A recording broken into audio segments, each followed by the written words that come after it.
بات کرتے ہیں پاکستان تحریک انصاف کی. پاکستان تحریک انصاف کے دوسرے جو یعنی کہ نواز شریف کے بعد جو ملک کے مقبول ترین اس وقت جو لیڈر ان کے بعد بنے وہ ہیں عمران خان. اور عمران خان نے جو ہے مقبولیت کے گراف کو چھونے کے بعد انہوں نے بھی وہی نواز شریف کے طرز عمل پر چلتے ہوئے اپنی اسٹیبلشمنٹ کو آنکھیں دکھانی شروع کی. اور آنکھیں دکھانے کے بعد جو ان کا انجام ہے وہ سب کے سامنے ہے. تو یہ تو ہوگا, یہ تو ہوتا چلا آیا ہے. اس پہ ایک الگ سے پروگرام کریں گے کہ کس وزیر اعظم کا ہمارے ماضی سے لے کر بننے سے لے کر ہمارے 1947 سے لے کر اور آج تک کس وزیر اعظم کا انجام کیا ہوا. اس پہ ہم ایک الگ سے پروگرام آگے کرنے جا رہے ہیں. لیکن آج بات کرتے ہیں کہ جناب جب عمران خان صاحب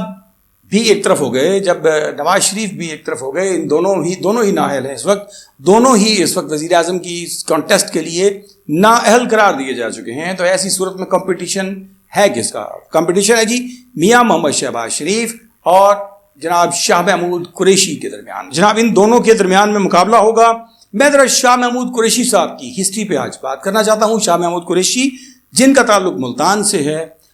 ایک معتبر پیر گھرانے سے ان کا تعلق ہے, گدی نشین ہیں حضرت بہاؤالدین زکریا رحمۃ اللہ علیہ کے دربار کے, اور ان کے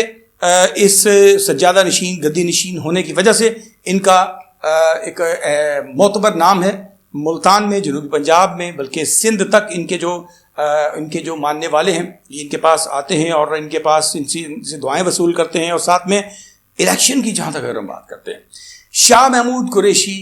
کے ماضی کے دریچوں میں اگر ہم جھانکتے ہیں تو ان کے بھائی مرید عباس قریشی نے خود ان کے اسٹیبلشمنٹ سے روابط کے اوپر سوالات اٹھائے اور انہوں نے اس بات کو برملا اس بات کا میڈیا کے سامنے اور سوشل میڈیا پر اس بات کا اظہار کیا کہ شاہ محمود قریشی